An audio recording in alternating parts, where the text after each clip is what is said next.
दोस्तों नमस्कार। बंसल न्यूज के खास चर्चा शो में आपका स्वागत है। मैं हूं आपके साथ दीपक मिश्रा और हप्पू सिंह के हसगुल्ले। जी हां, जैसा कि आप देख रहे हैं मेरे पीछे नाम लिखा है। आज की इस चर्चा में जो मेहमान, जो शख्सियत, जो किरदार हमारे साथ मुखातिब होने जा रहे हैं, मिलने जा रहे हैं, वो टीवी की दुनिया में, या मैं कहूं कि रंगमंच की दुनिया के साथ साथ टीवी की इस दुनिया में, जहां कई ऐसे टीवी की दुनिया में शो होते हैं, कॉमेडी शोज होते हैं, जहां कुछ किरदार अपनी एक अमिट छाप छोड़ जाते हैं, और उन्हीं अमिट छाप छोड़ने वाले किरदारों में से एक है हप्पू सिंह यानी योगेश त्रिपाठी जी। तो बिना किसी देर किए चलिए सीधा मुखातिब होते हैं योगेश त्रिपाठी जी से, जो इस वक्त हमारे साथ सीधा लाइव जुड़ गए हैं। योगेश जी, बहुत बहुत स्वागत है आपका। जी शुक्रिया।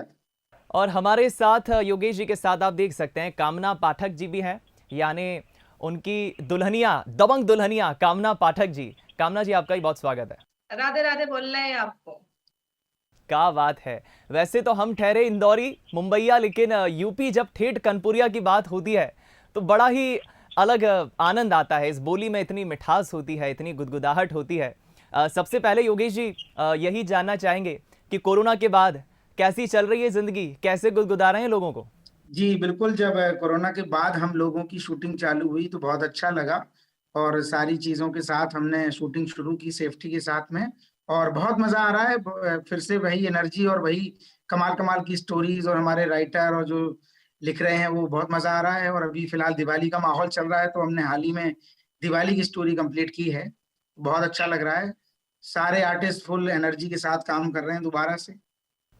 मैं बेहद संक्षिप्त में योगेश जी पहले तो वो संघर्ष की कहानी जानूंगा, उसके बाद जरूर मैं उस सेगमेंट पे आऊंगा जिसका हमारे दर्शक भी बेसब्री से इंतजार कर रहे हैं। मैंने जितना समझा, योगेश जी उत्तर प्रदेश के एक ऐसे इलाके से आते हैं जहां उनके परिवार के सब लोग टीचिंग प्रोफेशन जी में हैं। लेकिन लोगों को हंसाना, लोगों को गुदगुदाना इतना आसान काम नहीं होता। योगेश जी ने यह सफर कैसे तय किया?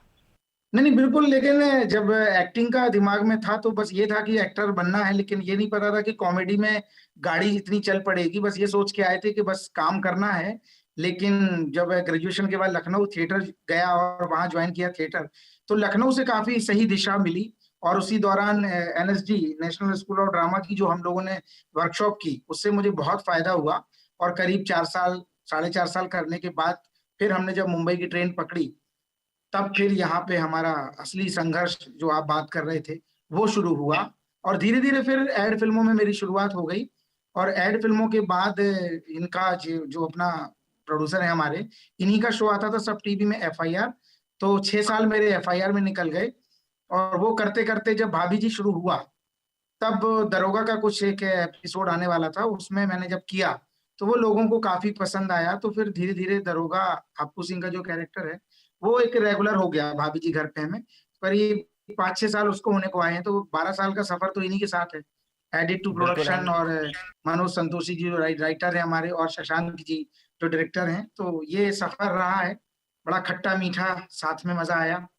और अभी भी चल ही एफआईआर रहा का है। वो कॉमिक किरदार भी हमें याद है, जब हप्पू सिंह एक कॉमिक किरदार में निभाया करते थे। लेकिन क्या कभी योगेश त्रिपाठी ने ये सोचा था कि भाभी जी घर पर है का एक दरोगा वाला किरदार हप्पू सिंह, जिसकी तोंद निकली हुई है, होठ रसीले रहते हैं, पान दबाए रहता है, आगे के 4 बाल दिखते हैं, और ठेठ कनपुरिया बोली, अरे दादा, क्या ये इतना बड़ा पहचान दिला पाएगा? कभी सोचा था ये इतनी बड़ी पहचान मुझे नहीं, दिला देगा? इतना इतना नहीं इसलिए सोच पाए थे क्योंकि ये जो कैरेक्टर था ये रनिंग नहीं था शुरू में। शो में 4 ही मेन कैरेक्टर थे, विभूति, तिवारी, अंगूरी और जो गौरी मैम के नाम से जानी जाती। पांचवा एक कैरेक्टर था सक्सेना का, जो जिसमें मैं फाइनल हुआ था। लेकिन किसी वजह से फिर वो दूसरा मैं सब टीवी का कर रहा था तो वो नहीं कर पाया। तो जब दरोगा हप्पू सिंह आया तो बात ये हुई कि सिर्फ एक एपिसोड में आना है, अंगूरी किडनैप हो गई है। तो बिल्कुल भी ना बनाने वालों ने सोचा था, ना मैं, मतलब मैंने भी नहीं सोचा था कि ये लोगों को इतना पसंद आएगा। और आगे 3-4 साल बाद एक मेरी पूरी फैमिली को लेके एक नया शो बन गया, उल्टन पलटन। ये इतना कभी किसी ने भी नहीं सोचा था। बिल्कुल मैं कामना पाठक जी की अब इस पर जरूर प्रतिक्रिया लूंगा। कामना जी, आपको भी हम देखते हैं, वैसे तो दिखने में आप, मैं अभी जितना आपको देख पा रहा हूं, समझ पा रहा हूं, एक किरदार के तौर पे काफी सौम्य सरलवादी लगती है।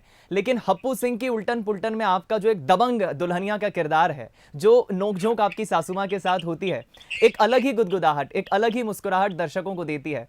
क्या कहेंगे आप? जी बिल्कुल, देखिए जब शो की कास्टिंग हो रही थी तो मुझे यही बताया गया था, जो ब्रीफ मुझे दी गई थी कि हप्पू सिंह दरोगा है थाने के, लेकिन घर की दरोगाइन आप हैं, ये आपके सामने भीगी बिल्ली बन के रहेंगे। तो तो यही, और ये सैंडविच की तरह पिसते रहते हैं बेसिकली ना, चक्की में पिस रहे हैं, कभी अम्मा से भी लात खाते हैं, हमसे भी कूटे जाते हैं, तो हम दोनों और इनकी बैंड बजती रहती है। तो अम्मा के साथ का एक बड़ा प्यारा रिश्ता दिखाया हुआ है, ये नहीं कि सिर्फ सास बहू भी सिर्फ ताने-ताने हैं, उसकी केयरिंग भी है। मुझे बताया था शशांक सर जी ने कि देखो राजेश जो कैरेक्टर है वो दबंग है, स्ट्रॉन्ग है, लेकिन वो बदतमीज नहीं है। तो हमारी कोशिश ये रही है कि हम भले ही लड़े झगड़े, लेकिन हम हमारे अंदर प्यार भी उतना ही है, उतना ही केयरिंग भी है। अम्मा को कुछ होता है तो सबसे पहले ये परेशान होती है, पूरा परिवार एक हो जाता है, कोई हमारे परिवार को कुछ बोलता है तो हम सब आगे एक साथ एकजुट हो जाते हैं। तो ये बड़ी, और कहते हैं बहुत ही पारिवारिक मसले, वही कहानियां आती हैं जो हर परिवार में कहीं ना कहीं होता है, वो जो घटता है, तो इसीलिए लोग कनेक्ट भी कर पाते हैं, और मैं भी बहुत कनेक्ट कर पाती हूँ इसीलिए। कामना जी, जब आप सेट पे होती हैं और दरोगा जी यानी योगेश जी के साथ जब आप सेट शेयर करती हैं, पर्दे के पीछे, जब शूटिंग के पीछे, हम पर्दे के पीछे की कहानी की बात करें, कितना कंफर्टेबल, कितना बॉन्डिंग आप योगेश जी से बैठा पाती हैं? पर्दे के पीछे उनका सेट पर कैसा होता है बर्ताव? देखिए कंफर्टेबल इतने ज्यादा है हम लोग कि तभी वो ऑन स्क्रीन आपको वो कंफर्टेबल दिखता है, हम लोग दिखते हैं कि एक तो हमारा बैकग्राउंड थिएटर रहा है, और फिर वही उस एरिया मेरे लिए भी वो एरिया अनजान नहीं है जहाँ से हप्पू जी आते हैं। तो वो सब चीजें बिल्कुल ऐसा मुझे लगता है परिवार ही है जो हम कई सालों बाद अब मिले। तो मेरे लिए तो ये उल्टा हो गया है। लोग कहते हैं कि मेहनत का फल इंसान को मिलता है, ये तो मेहनत इनने की, फल हम खा रहे हैं। क्या बात है! तो तो मैं वैसे ये एक बात सच मेहनत, है तो कि मैं जब 4 मेहनत की साल झलक मेहनत की चाहूँगा। इन्होंने, और फल खाने कामना पाठक आ गई दुल्हनिया बन असल के। में भाभी जी में हमेशा होता था कि कभी सक्सेना के ऊपर कहानी आ गई, कभी टीका मलखान के, तो मैं जो शो के डायरेक्टर है उनसे मैं बोलता था कि सर ये कैरेक्टर भी तो हिट हो गया, कभी दरोगा की भी फैमिली, मतलब यार दरोगा के ऊपर कुछ तो स्टोरी आए या पोस्टर में कुछ तो रहे। तब कभी किसी ने नहीं सोचा था। ये बात होती थी कि ठीक है, और मजाक में सब जरूर बोलते थे कि चलो तुम्हारी फैमिली का एक स्टोरी लाएंगे जिसमें तुम्हारी बीवी, क्योंकि हमेशा मुझे इवेंट में या बाहर जब भी जाता था लोग हमेशा बोलते थे दरोगा जी आपकी प्रेग्नेंट बीवी और 9 ठैया बच्चे कब देखने को मिलेंगे। तो ये एक कमाल की बात है कि शो का तो सच में मैंने भी कभी नहीं सोचा था, और जब मुझे बताया गया तब भी मुझे ये नहीं पता था कि मेरे नाम पे कोई शो, बस ये था कि एक स्टोरी भाभी जी पे तुम्हारी जरूर लाएंगे। लेकिन ये रोल लोगों ने इतना पसंद किया, लोगों का प्यार मिला कि सच में एक फैमिली को लेके, नहीं तो मैंने माँ का और पिताजी का जो कैरेक्टर है ये कभी नहीं सोचा था भाभी जी में आएगी तो एक वाइफ और बच्चे शायद आ जाए, लेकिन एक शो ही बन गया और उसका भी रिजल्ट बिल्कुल भाभी जी घर पे हैं कि जैसे ही लोगों ने प्यार दिया, ये बहुत अच्छी बात है। इत्तेफाक बिल्कुल, ये लोगों देखिए का सर प्यार ये ही है है जो आपको मिलता है। हाँ, ये कुछ मैं बोल रही ये हैं। मैंने कहा बिल्कुल नहीं इत्तेफाक ये है हिचकिचाऊँगा कि कहने में। मैं भी जब ये शो देखती थी भाभी जी घर पर हैं, तो हाँ। बार-बार जिक्र करते हैं कि हमारी प्रेग्नेंट बीवी निछावर दे दो, तो मैंने कहा इनकी बीवी को बच्चा ही नहीं हो रहा है, 4 साल से प्रेग्नेंट है, और मुझे नहीं मालूम था कि वो प्रेग्नेंट बीवी मैं ही बन के आ जाऊंगी। मैंने क्या सबसे बात पहले है! इनसे बात कही थी जैसी मैं सेट पे आई थी शूट करने, मॉक शूट में, कि मैंने कहा मैं आपका शो देखती थी और मुझे लगता है कि यार इनकी बीवी नहीं और आ रही है, जब देखो तो प्रेग्नेंट बीवी, इनके बच्चा ही नहीं हो रहा है, बताओ 4 साल से क्या कर रहे हैं। और देखिए फिर ऐसे होती है कि ये चीजें ऐसे लिखी होती हैं और कहाँ-कहाँ से घूम फिर के हम उसी जगह आ जाते हैं और काम करते हैं। वो क्या कहते हैं, कुछ किस्मत आपकी होती है, फिर आपकी मेहनत है। लेकिन कमाल की बात ये है कि बीवी प्रेग्नेंट नहीं आई, दरोगा जरूर पेट लगा के अभी भी घूम रहा है। लोग मजाक में बोलते हैं दरोगा प्रेग्नेंट है, बीवी बिल्कुल प्रेग्नेंट नहीं लगती है। हाँ, वो बीवी के नाम पे निछावर खा रहे थे ये। बस वो निछावर खाने का एक बहाना हाँ, वो पहले क्रिएट एपिसोड किया में था। क्लियर कर दिया था हम लोगों ने बहुत। तो ये ऐसे है, हम शो के मतलब हम पर्दे के पीछे भी बहुत मस्ती करते हैं, खाना पीना खाते हैं साथ में, और चाय पे बहुत चर्चाएं जब होती हैं ऐसी। अब तो कोरोना टाइम में जरा दूर दूर सभी रहते हैं मास्क लगा के बैठते लेकिन हैं। ये जो टीम की पूरी कास्ट हुई है, मैं आपको बताऊं, चाहे बच्चे हों, मम्मी का जो मतलब माता जी का जो हिमानी जी कर रहे हैं उनके साथ मैं पहले भी प्ले वगैरह कर चुका हूँ, थिएटर कर चुका हूँ, पिताजी के साथ भी मैंने सब टीवी के दूसरे शोज किए, तो इतने कमाल की कास्टिंग हुई है कि सच में एक ये परिवार टाइप का ही लगता है। और बच्चे बिल्कुल, बड़े लेकिन कमाल के एक्टर मैं हैं, उनसे एक और अलग मतलब कहानी में रंग भर जाता है। ऐसा नहीं है कि सिर्फ हप्पू और राजेश की कहानी है, हर लेकिन एज हर लोग हाँ के लोग हर एज कनेक्ट का कर दर्शक पाते हैं। सब कनेक्ट कर रहा है, सबको बहुत मजा आता है, चाहे बच्चे हों चाहे बूढ़े हों। हर आदमी कहता है कि हप्पू की उल्टन पलटन के 20 मिनट 22 मिनट हमें पता नहीं चलते। ये बहुत अच्छी बात है कि बिल्कुल, आज के इसमें इसमें जमाने में कोई लोग तौमत नहीं है, और मैं तो फिर यही कहूँगा, मैं फिर दोहराऊँगा कि किसी को हँसाना इतना आसान काम नहीं होता है। किसी के बुरे दिन को, किसी के उदास दिन को हँसाने के लिए उसे मौका देना अपने किरदार से वाक़ई बहुत बड़ी बात होती है। चर्चाएँ चलती रहेंगी। वो योगेश जी, कहते हैं यार मैं आपकी चाहूँगा कहानी कि बहुत अब अच्छी लगती है और अपनी सी लगती है। मैं चाहूंगा योगेश जी अब कि हमारे दर्शक भी बेसब्री से इंतजार कर रहे होंगे। चर्चाएं तो बहुत हो गई, लेकिन जिस गेटअप में आप इस वक्त बैठे हैं वही हमें दरोगा याद आता है। हप्पू सिंह के उल्टन पुल्टन का जो इस तरह से गुदगुदाता है, लोगों को हंसाता है। हाँ एक हाँ। छोटा आपका परफॉर्मेंस जरूर मैं चाहूंगा कि आप कामिनी जी के साथ जरूर दें। अच्छा अच्छा अच्छा, वो अंदाज में। हाँ, तो हम जो कह रहे हैं कि अरे दादा, तो भैया देखो अब नवंबर को महीना आ गया है तो दरोगा की वर्दी हट गई है और हमारी रज्जू ने हमारे लाने सूटर सिलुए। वैसे बोलते हैं स्वेटर, लेकिन सूटर सिलुए। देखो तुमने जो कितने दिन लगाए सिलने में, तो बता दो। हमें 15 दिन लगे बस। हम बहुत ही फास्ट हैं। कैसे देखो, हम हर काम में बहुत फास्ट हैं। हम ये बहुत फास्ट है। इनने देखो 2 की जगह 9 ठैया बच्चा दे दे। हमने कहे कि रील लगाए दें, कहे देवते के बच्चे खिलाओ, अपने घर के बच्चा खिलाओ, जो ले आओ। तो ये है आलम। अभी सर्दियों की कहानियां शुरू हो गई हैं, तो अब स्वेटर और इनके भी शुरू हो गए हैं। अम्मा जी शॉल पहनती हैं और पूरा यूपी में जब कहानियां ये आएंगी तो लोगों को पूरा वही माहौल दिखाई देगा, पूरा सर्दियों वाला। अच्छा, कामना जी और योगेश जी, आप दोनों से ही मेरा सवाल रहेगा कि ठीक है, आप जब शो पे होते हैं, सेट पे होते हैं, शूटिंग के वक्त, तो आपकी एक तकिया कलाम ये जो बोली है, अरे दादा न्यौछावर, लेकिन जब आप पर्दे के पीछे होते हैं, जब आप घर पर होते हैं, अपना व्यक्तिगत समय बिताते हैं, क्या उस वक्त भी कुछ इस तरह की बोली बोलते हैं? उस वक्त भी आप ऑर्डर उस किरदार में आ जाते हैं? नहीं नहीं, तब इतनी ज्यादा टिपिकल जो हमारे मनोज जी या हम लोगों ने बनाई है कि खाए गो, है गो, का करे गो, इतना तो नहीं। लेकिन हाँ, हम लोग यूपी से हैं तो थोड़ा टच तो आता ही है, लेकिन और हिंदी में ही कामना बात जी का करते ताल्लुक तो इंदौर से है। हैं। सॉरी।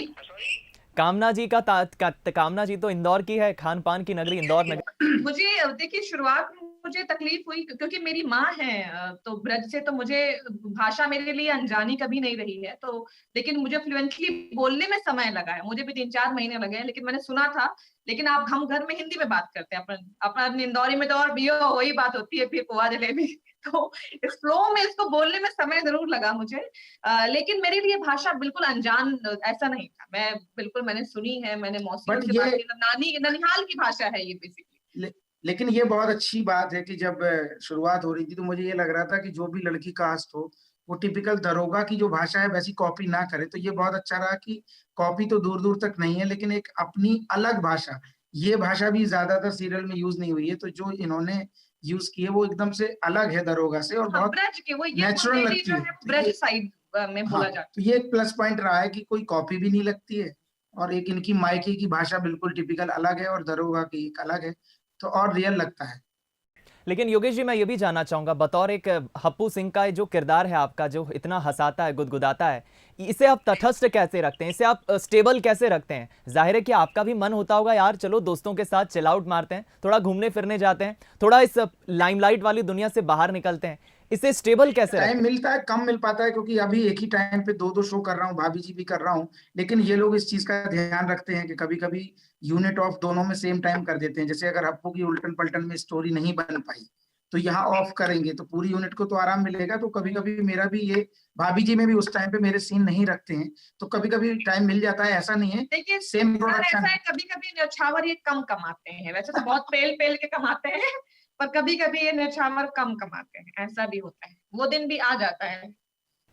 और जिस तरह इस शो में हम देखते हैं कि आपकी कामना पाठक जी से जिस तरह नोकझोंक होती है आपकी दबंग दुल्हनिया के साथ, क्या रियल जिंदगी में भी योगेश जी की नोकझोंक होती है? गुस्सा आता है, लड़ाई होती है घर पे? अरे मैं तो सुना देती हूँ, हम नहीं क्या बात कहते है? हैं। अरे हम तो फिर जो भर भर के सुनाते हैं। अगर हमें एक बार गुस्सा आएगी नहीं तो नहीं, हम फिर लोगों तो की नहीं सुनाते हैं। सीन पे होती हैं खट्टी मीठी बातें होती हैं। सीन को बेहतर बनाने के लिए जो करना होता है वो अगर लाइनों में नहीं है तो हम लोग इम्प्रोवाइज करते हैं और बहुत अच्छे सीन इसलिए होते हैं।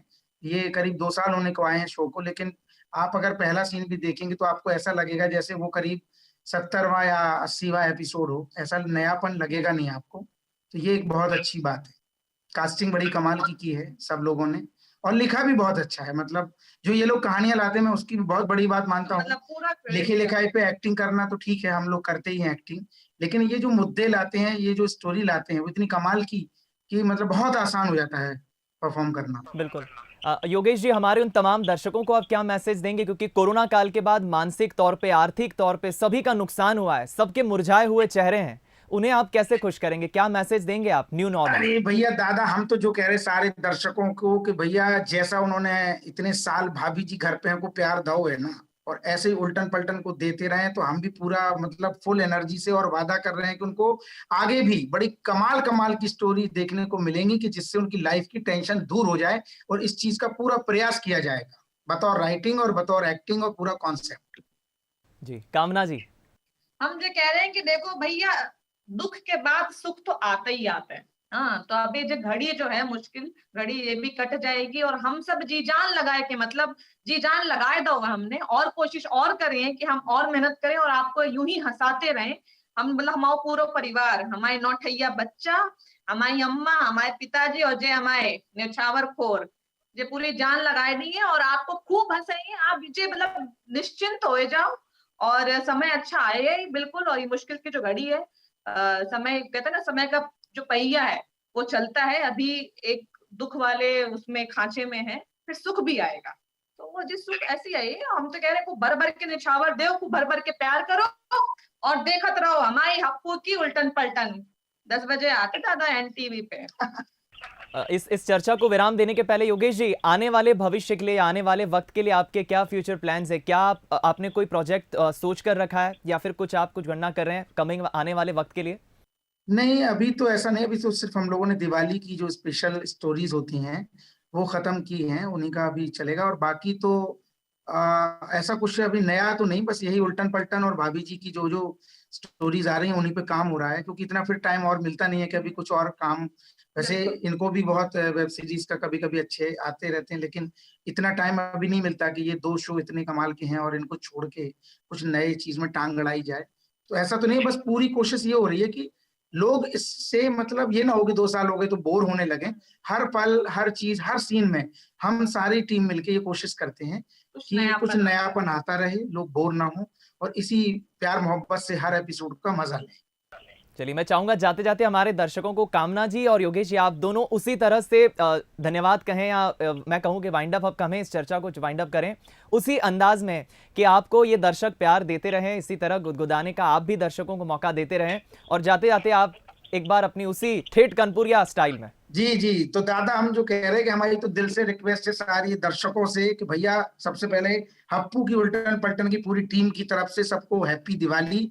दिवाली मौज में मनाएं और सेफ्टी का ध्यान रखें। और हम तो यहाँ बिजी हैं ही, हम कहीं जाने वाले नहीं हैं, तो जब आप वापस आएंगे आपको ऐसे ही प्यारा सा मनोरंजन परोसते रहेंगे। हमें भैया सबसे राधे राधे बोल रहे हैं, अपनो प्यार ऐसी खूब न्यौछावर को बरसात रहो, और हमो खूब न्यौछावर को भर भर के हमो उल्टा दिए आपको, हंसाए हंसाए के। जैसे न्यौछावर ले थे वैसे हम खुशियां आपको दी हैं। तो आप सभी को एडवांस में हैप्पी दिवाली बोल रहे हैं, और आप खूब ऐसे हमें प्यार दो, और हम पूरी एकदम शिद्दत के साथ आपको मनोरंजन करें। कैसे अपनो अपनो ही होते हुए दादा। आओ, अगर नहीं देखे तो दो दिए तो मैं मुंह में।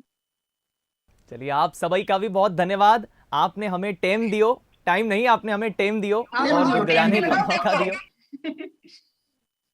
चलिए, योगेश जी और कामना पाठक जी, बहुत बहुत धन्यवाद हमारे साथ इस चर्चा में जुड़ने के लिए, बातचीत करने के लिए। नमस्कार।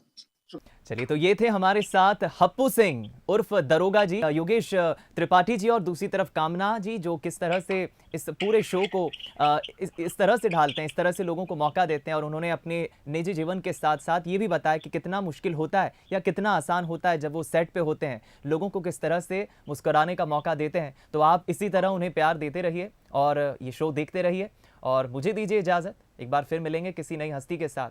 नमस्कार।